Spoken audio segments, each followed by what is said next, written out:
আসসালামু আলাইকুম ভিউয়ার্স, আমি রিশা, আপনাদের সবাইকে স্বাগত জানাচ্ছি আমার নতুন আরেকটা ভিডিওতে। এখানে আমি নারকেল তুলে নিচ্ছিলাম। নারকেলের পেছনের কালো অংশটাকে আমি পরিষ্কার করে নিয়ে এটাকে ছোটো ছোটো টুকরা করে এটাকে দিয়ে আমি একটা জুস বানাবো। এই জুসটা আপনারা আপনাদের বাসায় যদি ডাব থাকে, ডাবের ভেতরে যে হালকা নারকেল হয় ওইটা দিয়ে আপনারা করতে পারেন। আপনার বাসায় নারকেল থাকলে এরকম নারকেল দিয়ে আপনারা করে দেখতে পারেন। এটা অবশ্যই খেতে অনেক টেস্টি হয়। আর এটার ক্ষেত্রে আমি কিন্তু অন্য কোনো পানি অ্যাড করব না। নারকেলের ভেতরে যে পানিটা ছিল ওটা আমি সরিয়ে রেখেছিলাম, ওটা ফুটে নিতে আমার মনে নাই। তো ওই নারকেলের পানিটা দিয়ে দিয়েছি, গুঁড়া দুধ দিয়ে দিয়েছি, আর একটু চিনি দিয়েছি আমার টেস্ট অনুযায়ী।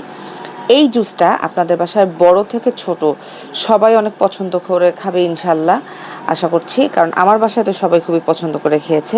তাই আপনারা কিন্তু এটা অবশ্যই বাসায় বানাবেন, খাবেন এবং আমাকে কমেন্টে জানাবেন আপনাদের কাছে এই রেসিপিটা কেমন লেগেছে। ভিডিওটা দেখার জন্য অসংখ্য ধন্যবাদ। আসসালামু আলাইকুম।